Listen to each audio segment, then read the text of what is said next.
Via Nunzio Nasi, située dans la circonscription territoriale de la paroisse de San Lorenzo Martyr, est une rue chargée d'histoire. Sans aucune certitude documentée, on peut supposer qu'en 1671, elle était connue sous le nom de Via San Giacomo della Cortina.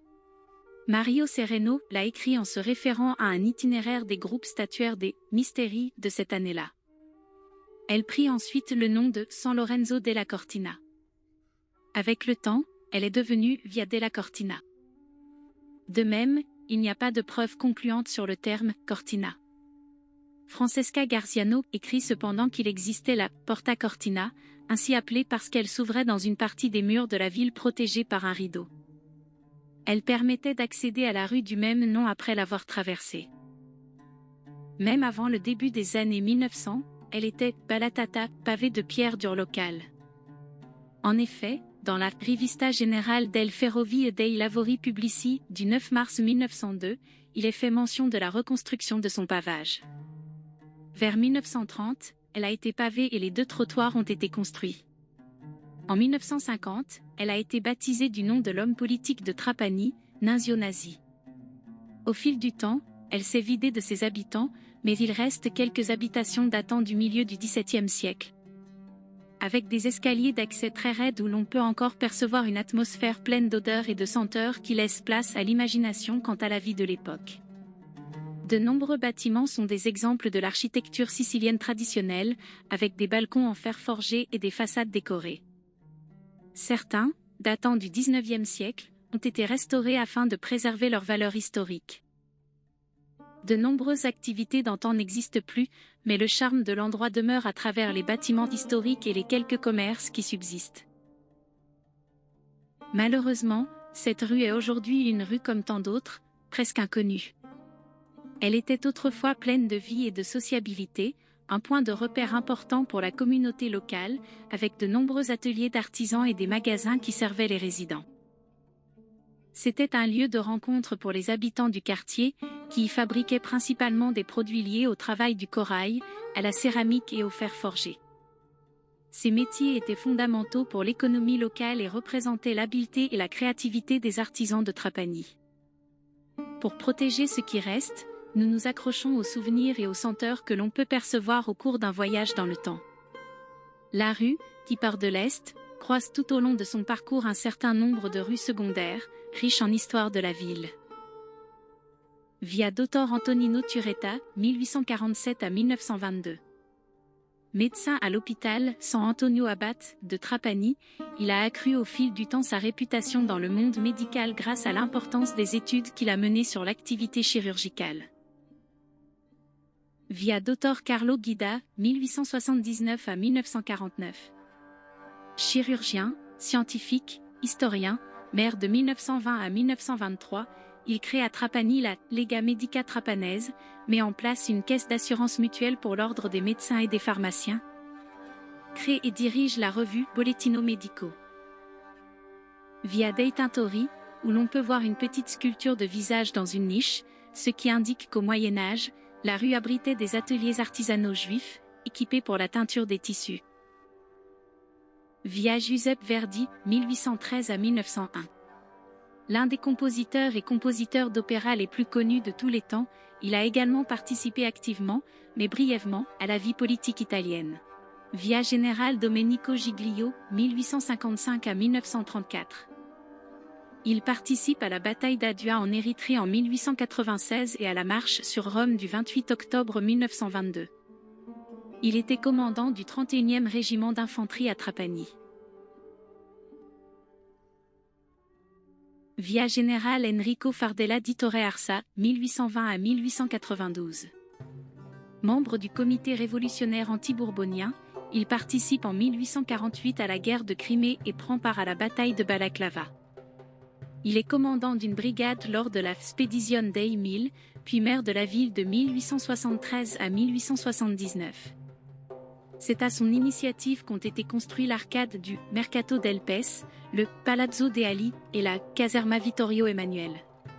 Un peu plus loin, sur la droite, une ruelle fait référence à un petit hameau de la région de Trapani, Città. Via Ceriso, où semble avoir vécu, au XVe siècle, un riche marchand, un certain Félix Serisso, qui avait chez lui une jeune esclave turque. Ce dernier, tombé amoureux de sa belle épouse, correspondit et s'enfuit avec elle de Trapani. Embarqués sur un bateau pirate, ils réduisirent en esclavage Félix Serisso qui, méditant de se venger, les tua. Il coupa la tête de sa femme et l'emporta à Trapani pour l'exposer à côté de sa maison, au début de la rue, en témoignage de ce qui s'était passé. Des recherches généalogiques spécifiques ont conduit Rosario Salón à supposer que le riche marchand appartenait à la famille Riccio ou Sieri et qu'il portait le nom d'Eiso, d'où Isso. Ceci en tenant compte du fait qu'à partir de 1528, dans tous les anciens registres de baptême, de mariage et de décès, aucun Félix Serisso n'apparaît, et qu'il s'est probablement donné le nom de Félix parce qu'avant la trahison de sa femme, étant marié à une belle femme, riche et de bonne nature, respectée de tous, il avait pu écrire « Un temps puis-je Filici Michiamava ». Comme nous ne connaissons pas son nom exact ni la famille à laquelle il appartenait, on peut supposer que la personne qui a transmis cette histoire lui a attribué sert comme abréviation de Messé, utilisée par les prêtres de l'époque dans leur transcription d'actes religieux. Le nom d'Eiso apparaît à Trapani dès le XVe siècle. Par exemple dans plusieurs transcriptions de mariage entre des membres de la riche famille Riccio et des membres de la non moins riche famille Sieri, ainsi que dans les baptêmes qui s'ensuivent. Toujours sur la Via Serisso se trouve la plaque de marbre de l'immeuble où est né le contrebassiste Antonino Maria Scontrino, 1850 à 1922. Il étudia la composition à Palerme et enseigna au Real Istituto Musicale de Florence. Doué pour la musique de chambre instrumentale et symphonique, il écrivit également des opéras, des romances et de la musique de scène. Le conservatoire de musique de la ville porte son nom. Au croisement de Via Custonassi et de Via Giacomo Tartaglia, la partie initiale de la rue qui s'appelait à l'origine, selon ce plan du Rione Palazzo, Via Lamia, présente. Comme la plupart des rues étroites du centre historique, quelques cours, dont deux, Cortile Settimo et Cortile Bellina, ont conservé leur conformation d'origine. D'autres, comme le Cortile Fiorito et le Cortile San Daniel, ont été fermés par des portes. À la fin du XIVe siècle, avec Jacques II d'Aragon, le Quartier Palazzo a été créé et la Rua Grande a été aménagée. Les rochers et les îlots qui faisaient partie de l'agglomération urbaine originale de Trapani, où se trouvaient depuis longtemps des consulats étrangers et des structures religieuses, ont été récupérés. Dans le quartier, il y avait principalement des maisons communes en terre, typiques de l'habitat de Trapani. Ceci est confirmé par une donation faite au couvent des Carmélites par sœur Francesca de Catania le 24 septembre 1371. En particulier d'une domus solrat, pour ainsi dire Iusu et Susu, en bas et en haut et d'une maison mitoyenne avec une pièce supplémentaire dans la Contrata Cortine. Cela révèle également un aspect d'intérêt historique qui témoigne de l'existence de communautés pieuses et du rôle central joué par le couvent des Carmélites de Santa Maria Annunziata. Au cours du XVe siècle, la nouvelle urbanisation de la ville s'est faite sur des terrains essentiellement carrés ou rectangulaires, et les Via dei Corallari et dei Cordari, toutes deux correspondant aujourd'hui à la Via Torre Arsa, ont constitué le point de séparation entre l'ancien tissu urbain et les zones d'expansion. Le Quartier Palazzo ou San Lorenzo s'étendait à travers les Rione San Francesco et Rione San Lorenzo et tirait son nom de la présence abondante de demeures seigneuriales et d'élégants palais, d'immeubles et de maisons construites sur plusieurs niveaux. De nombreuses zones du quartier qui étaient encore vides ont été comblées par la suite. Les Sieri continuèrent à habiter via Cuba, mais les familles Fardella, Perino, Setsoldi et Riccio habitaient déjà via San Francesco, via Della Cortina. Giovan Francesco Pugnator le confirme. En 1595, la petite église avec le couvent de San Benedetto fut fondée dans cette rue pour l'hospitalité réservée aux différents religieux de passage dans la ville. En 1748, l'administration féodale de la famille Fardella est propriétaire du palais de Cortina. Le 20 septembre 1944, Nino Castiglione, un entrepreneur réputé lié au monde de la pêche et de la transformation du thon, habitait dans cette rue. Essayons de donner une idée de ce qu'était la vie quotidienne des habitants d'autrefois. La rue était animée par de nombreux commerces, les habitants faisaient souvent leurs courses dans les petites épiceries, les boulangeries et les boucheries locales. Les boutiques d'artisans, comme celles des cordonniers et des tailleurs, étaient des points de repère pour la communauté. Les tavernes, les friteries, les confiseries et les activités sociales donnaient à la rue beaucoup d'animation et de vie. Dans le dialecte strict de Trapani, elle était appelée Via Quartina.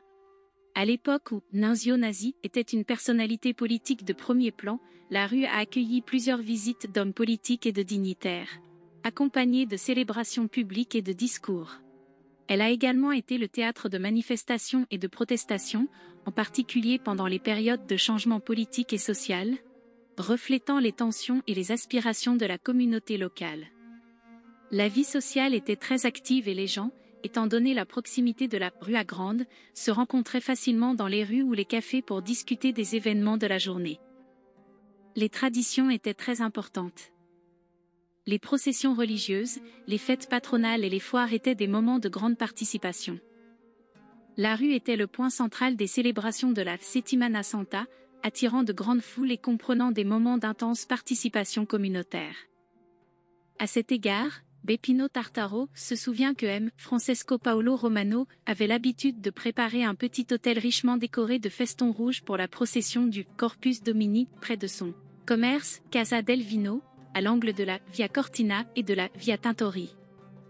Lors des fêtes patronales, la rue était décorée de lumières et de drapeaux, ce qui créait une atmosphère de fête. Certains habitants travaillaient dans les salines voisines, sur les chantiers navals ou dans des activités maritimes et commerciales, d'autres étaient pêcheurs ou travaillaient dans les champs environnants. La vie professionnelle était dure, mais il existait un fort sentiment de communauté et de solidarité parmi les habitants. L'éducation était considérée comme importante et les enfants fréquentaient les écoles locales. Les familles étaient souvent nombreuses et les enfants jouaient dans les rues, créant des liens durables avec leurs camarades. La cuisine était un aspect central de la vie quotidienne. Les jours de fête, les familles préparaient des plats traditionnels tels que des pastas con le sarde, du cuscuzu dipes et des sucreries typiques comme les cannoli et la cassate. Les recettes étaient transmises de génération en génération. La rue suit la numérotation des rues et commence au croisement avec la Via Tureta. C'est là que se détache le côté du magnifique Palazzo Riccio di San Gioacchino, datant du XVe siècle. La façade principale sur la Via Tureta date du XVIe siècle. Elle présente un portail d'entrée de style catalan caractérisé par un grand arc de pierre au-dessus duquel on peut admirer un imposant balcon baroque. Le côté le plus sobre se trouve sur la rue à Grande, en face de la Chiesa del Collegio dei Gesuiti. Le palais, de style clairement baroque, construit par les barons San Gioacchino et Arcodassi, est structuré sur 4 niveaux. Son aspect actuel est le résultat d'une reconstruction effectuée au XVIIIe siècle. La structure présente une façade qui se distingue au rez-de-chaussée par des balcons richement décorés, symbole de la prospérité de la noblesse de l'époque. Les fenêtres et les balcons sont ornés de motifs fantaisistes dont les corbeaux sont ornés d'un visage humain grotesque. L'entrée mène à une belle cour avec une galerie à 3 arches. Le couvent et l'église de San Rocco ont une histoire riche en transformations. Il a été construit en 1574 par les franciscains déchaussés du Troisième Ordre sur le site de l'entrepôt des douanes. En 1770, l'architecte, Don Paolo Rizzo, l'a reconstruite, lui donnant une nouvelle vie. L'intérieur abritait des œuvres artistiques attribuées par le frère Benigno di Santa Catrina à Domenico La Bruna, Guglielmo Borman et Rosario Matera. Après la suppression des ordres religieux en 1866, le bâtiment a abrité divers bureaux, dont la Poste et l'Institut d'hygiène et de prophylaxie. Aujourd'hui, il abrite le Museo di Arte Contemporanea. L'église du Santissimo Sagramento, située à l'angle de la Via Generale Domenico Giglio, date de 1698 et a été agrandie en 1717 grâce à la générosité des dames Anna Cusanza et Caterina Cusanza d'Edon, qui ont fait don de quelques maisons, per la Bisogna, par un acte daté du 18 septembre du notaire Montalto. Ce don a été confié à la Pia Opera del Quaranta or Circolari, établie dans l'église de San Nicolas. Les 40 Aur font référence au temps qui s'est écoulé, selon les Écritures, entre la mise au tombeau du Christ et sa résurrection. Elles sont dites circulaires car, pour commémorer l'événement, le Saint-Sacrement était exposé tour à tour dans les principales églises de la ville. La structure, appelée Sala Laurentina, est aujourd'hui à la disposition du diocèse pour l'organisation de conférences et d'activités culturelles. En pleine période aragonaise, la petite église de San Leonardo el Grande du XIVe siècle a été construite dans la Contrada della Cortina. La légende veut qu'elle ait été construite par un capitaine espagnol qui, poursuivi par des corsaires, aurait fait le vœu à San Leonardo, protecteur des prisonniers, de construire une église à son nom à l'endroit où il arriverait sain et sauf. Au XVIIe siècle, le notaire Giovanni Vito Vital, dans un acte daté du 6 novembre 1610, atteste que, par ordre de l'évêque de Mazara, l'église de San Leonardo el Grande est confiée aux soins des maîtres maçons avec l'obligation de la restaurer et de l'embellir et avec la permission de célébrer les Santi Quattro Incoronati, patron de l'art. C'est ainsi que le Maestri Muri Fabri prit possession de la structure, en lui donnant le nom des Quattro Santi Incoronati, Severu, Severinus, Carpophorus et Victorinus. Dans ses écrits, le père Benigno di Santa Catrina nous dit que son ancienneté se trouve à l'extérieur de la porte, puisque l'année de sa fondation, 1600, doit être notée dans l'architrave. Dans l'église se trouve un beau tableau représentant les saints martyrs. La Maestranza dei Muratori s'occupe de cette église, et chaque année, le 8 novembre, elle en célèbre la fête. Par acte du 8 août 1763, rédigé en l'étude du notaire Onofrio Venza, dont Francesco Testagrossa, baron de San Giovanni, capitaine de justice et préfet, a fait don à la Arte dei Muri Fabri du rez-de-chaussée de son palais correspondant à l'arrière de l'autel de l'église, afin de pouvoir construire la sacristie. Par la suite, par acte du 1er juin 1767, les servitudes entre l'église et la propriété du baron ont été définies et il a été décidé d'ouvrir une porte dans la sacristie correspondant à la cour du palais afin de permettre à Testagrossa d'accéder directement à l'église. Les événements de la guerre de 1943 ont entraîné la ruine de l'église, qui a été reconstruite par la Maestranza dei Muratori Scalpellini en 1947. Aujourd'hui, il ne reste que des traces minimes de l'église. Érigée comme siège de la Maestranza elle-même, elle est aujourd'hui le point de rencontre de la catégorie et le lieu de réunion des consuls et des collaborateurs du groupe, comme en témoigne la plaque apposée sur le point d'accès au local. Parmi les palais de la Rua Grande, l'actuel Corso Vittorio Emanuele, se dresse l'élégante et sobre demeure construite en 1775 par Alessandro Ferro, descendant de l'une des plus illustres familles du royaume de Sicile. La structure actuelle est le résultat de plusieurs modifications. La première, dans les années 1750, a transformé en palais un ancien ensemble de maisons appartenant au chevalier Fra Alessio di Ferro, 1700 à 1780. La seconde, à la fin du XVIIIe siècle, a consisté en une nouvelle façade sur la Rua Grande. Les travaux ont été supervisés par le maître d'œuvre Félix Pisano, très actif à Trapani dans ces années-là. En 1930, après plusieurs utilisations du bâtiment, celui-ci changea de propriétaire qui confia sa rénovation à l'ingénieur palermitain Salvatore Caronia Roberti. Le palais est l'expression d'une noblesse cultivée et posée, il propose de manière significative la présence du goût rococo dans la ville. Il présente un rideau lisse, allégé par le dessin ondulant de 4 balcons dont les tympans sont ornés de médaillons représentant les bustes d'illustres membres de la famille. Au centre de la façade principale, sur le Corso Vittorio Emanuele, un cartouche décore l'horloge et porte l'année de construction et la devise « Promi et Patria », 15 Januari 1775 minutes.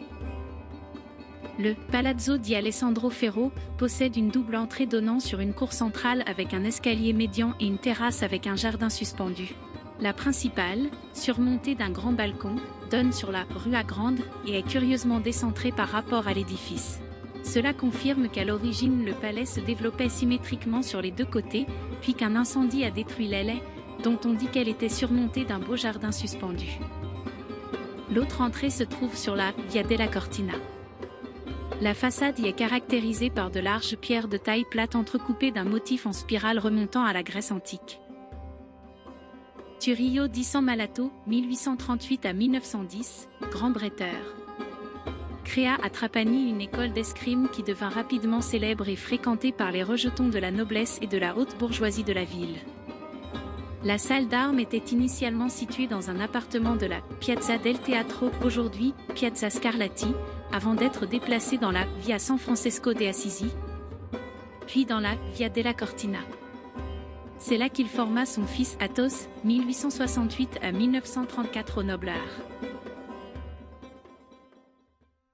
L'aspect gastronomique de la rue présentait des activités historiques, notamment de nombreuses boulangeries où de nombreux trapanais, à partir de l'après-guerre, ont vécu la vie quotidienne de la Via della Cortina. Aujourd'hui, peu de citoyens se souviennent de ces activités. C'est pourquoi nous essayons de raviver leur mémoire avec le peu d'informations dont nous disposons aujourd'hui. La boulangerie de M. Gaspard Russo, plus connue sous le nom de Asparuel Orvu, aujourd'hui dénommée Panificio Cristofanelli, est le fruit de 3 générations d'activité. Sa fille Madame Concetta a épousé M. Adriano Cristofanelli, originaire de Rome, qui a poursuivi l'activité avec son épouse. Aujourd'hui, leur fils M. Gaspard avec son épouse Madame Rita perpétue la tradition familiale en complétant la production de pain et de produits de boulangerie traditionnels. Cuits au feu de bois par des produits électriques, sucrés et salés cuits au four.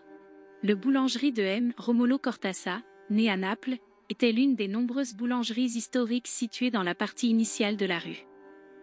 Elle était connue pour la qualité de son pain, de ses biscuits, pour les fameux milidri, biscuits de pain de semoule, les meilleurs de la ville, pour ses tarali, et pour l'accueil chaleureux qu'elle réservait à ses clients. C'était également un point de référence pour la communauté locale, où les gens s'arrêtaient non seulement pour acheter du pain, mais aussi pour socialiser et bavarder. Le grand comptoir de vente en marbre, qui sortait presque de la porte d'entrée, était caractéristique. Cette boulangerie n'existe plus aujourd'hui. Le Panificio Papalardo Melchior, propriété de Pietro Papalardo, presque au centre de la rue, comme beaucoup d'autres boulangeries, a fermé ses portes au fil des ans. Les raisons en sont certainement l'évolution des habitudes de consommation, la concurrence des grands supermarchés et la difficulté de maintenir une entreprise familiale dans le temps. Néanmoins, le souvenir du Panificio Papalardo reste vivant dans la mémoire collective. En revanche, le Forno Salon Giuseppe, datant des années 1850, est peut-être tombé dans l'oubli. Il s'agit de l'acte de promesse célébrant le mariage entre le même propriétaire, résident Via Cortina, boulanger de profession, fils de Girolamo, meunier de profession, et mademoiselle Antonia Adragna, résidant dans l'enceinte de San Anna, fille de Giuseppe, également meunier. Les jeunes mariés ont probablement vécu dans la maison de la famille Salone, cataloguée comme Casa Eputia. Une recherche dans un vieil annuaire régional révèle d'autres activités de boulangerie. Au Gugliaro Costantina, veuve Pisardi, Alessi Maria, veuve Busqueno, Bruno Antonio, fils de Vincenzo, Maron Maria, fille de Leonardo, Solina Carmelo, fils de Raphaël, Moccata Simone, fils de Giovan Battista et Signorino Paolo. De tout cela, il ne reste que ce faible souvenir écrit. La Casa del Vino, fondée en 1927, a servi la communauté pendant de nombreuses années. Elle était dirigée par M. Francesco Paolo Romano, un homme distingué, toujours vêtu d'un costume et d'une cravate, qui était surtout connu pour ses sandwichs au fromage, provola et aux anchois ou au salami, aux capres et aux anchois, ainsi que pour les œufs durs disponibles chaque jour, le tout accompagné d'un verre de bon vin ou de Passito Pantesco. Francesco Paolo, après avoir travaillé comme huissier dans l'entreprise d'exportation de vin, Costantino e Cordaro et compagnie, dont le siège se trouve à proximité, sur la Piazza Lucatelli, est devenu adulte et, avec l'aide du commendator Mario Costantino, a ouvert une fiaschetteria vendant les vins de l'entreprise où il avait travaillé. À l'époque, ces boutiques étaient appelées fiaschetteria car elles vendaient des vins de toute qualité dans des flacons en verre d'1 ou 2 litres avec un emballage en paille, ainsi que des vins en vrac avec une mesure en verre numéroté. Les fiaschetteria abritaient également de grands tonneaux contenant du vin, marsala et d'autres qualités. Les tonneaux étaient équipés de robinets traditionnels en bois, appelés icanèdres en dialecte. La pasticceria gelateria dei Fratelli Maggio était connue pour ses glaces artisanales, préparées avec des ingrédients frais et de qualité. C'était un point de référence pour les habitants de Trapani qui s'y rendaient pour déguster de délicieuses glaces et granités, surtout pendant les chaudes journées d'été. Les friandises d'antan étaient également appréciées, pêche, graphe, cannoli, cassates siciliennes et tunisini. Grâce aux Arabes, la Sicile a appris à préparer des panelles frites à base de farine de pois chiches. La panella, qui était à l'origine un aliment pauvre, est aujourd'hui également servie dans les restaurants, en guise d'apéritif. Le sandwich chaud à le panel est un classique de la cuisine de rue. Au coin de la rue se trouvait une boulangerie tenue par un couple palermitain, Uusixu, Azajuvana, plus connu sous le nom de Apalimitana. La femme était chargée d'emballer et de vendre les sandwichs, assise sur un tabouret haut.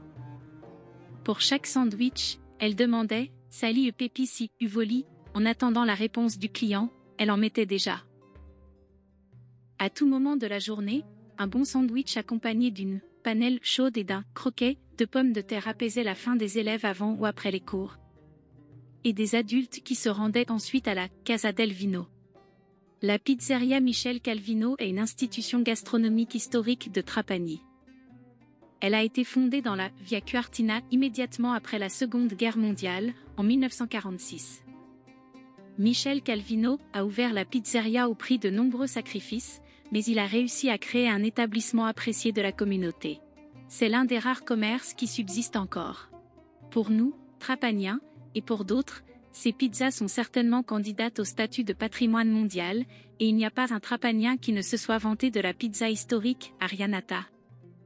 D'autres types de pizzas, comme à Napoli ou à Margherita, mais aussi ibumi, arancine à la sauce à la viande, itimbaletti, à lasagna au furnu, upolu au furnu et patati vastasi. Une curieuse rumeur a persisté pendant des années selon laquelle l'endroit, en raison de l'exiguïté des pièces où l'on mange les pizzas, aurait été une maison de plaisance, rien de vrai. Un annuaire permet également de retrouver le Ristorant Italia, dont les locaux pourraient aujourd'hui coïncider avec la Trattoria da Salvatore.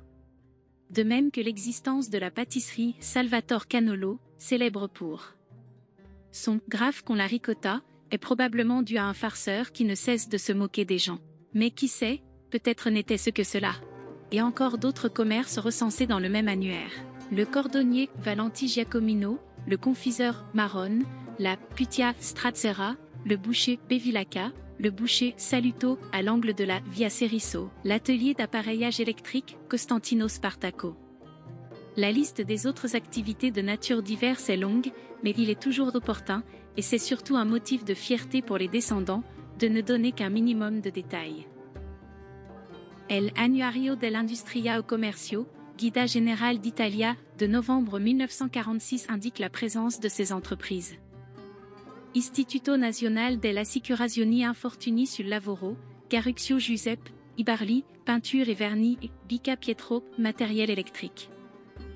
Autre présence, un entrepôt de la Ditta Castiglione Nino et, depuis 1800, une maison de plaisance.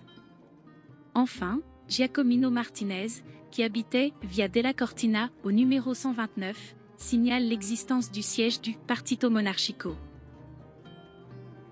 L'Annuario di Sicilia, la Trinacria, 1905 à 1906 mentionne des activités qui sont toutes enregistrées sous le toponyme Via della Cortina.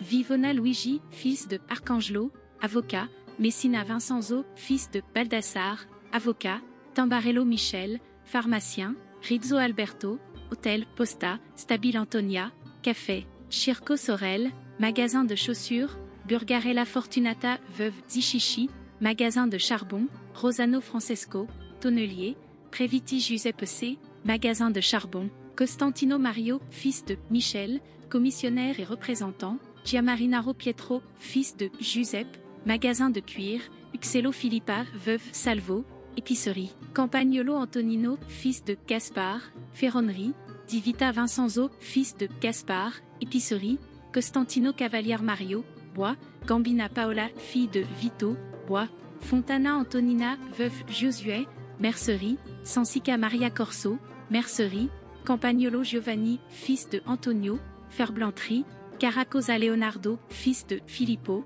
ferblanterie, Mucchiari Alberto, tabac, aussi Giuseppe, fils de Domenico, tissu, Carta Vito, fils de Giuseppe, tissu, Costantino de Cordaro EC, 20. Nunzio Nasi est né à Trapani dans le quartier Palazzo, plus précisément, comme le rapporte l'avocat Mario Sereno, dans la Via Tintureri, aujourd'hui Via Tintori, le 2 avril 1850, des Anna Virgilio et de Rosario, à Aromatario. Il a fréquenté le lycée de Trapani et l'université de Palerme.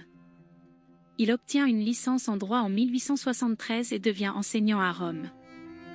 À la demande de sa mère veuve, il retourne à Trapani où il enseigne, il se consacre ensuite au droit, puis à la politique locale. Il accède à la Chambre des députés en 1886, tout en continuant à s'intéresser aux affaires de sa ville, en favorisant l'augmentation de l'approvisionnement en eau en 1890. Il occupe le poste de ministre des Postes dans le cabinet Pelloux. Élève du Premier ministre Zanardelli, il est ministre de l'Instruction publique et jouit d'une telle estime de la part du Premier ministre que le bruit court qu'il deviendra bientôt Premier ministre et grand maître national de la Massoneria Italiana, des fonctions qui auraient irrité les opposants qui ne partageaient pas ses idées nettement orientées vers le sud. À partir de 1904 commence pour lui une période tourmentée. On l'accuse d'avoir irrégulièrement dépensé des fonds du budget, d'avoir engagé des frais de voyage, d'avoir envoyé des livres et des imprimés sans en déclarer l'usage ou la destination, d'avoir dépensé des fonds pour l'achat de livres à usage personnel, d'avoir volé. Même un plaide, et il est déchu de son mandat de député. Les accusations étaient si ridicules qu'en réalité elles répondaient à un dessein bien précis, la destruction morale du député de Trapani. Le procès contre Nasi provoque une vague d'indignation en Sicile.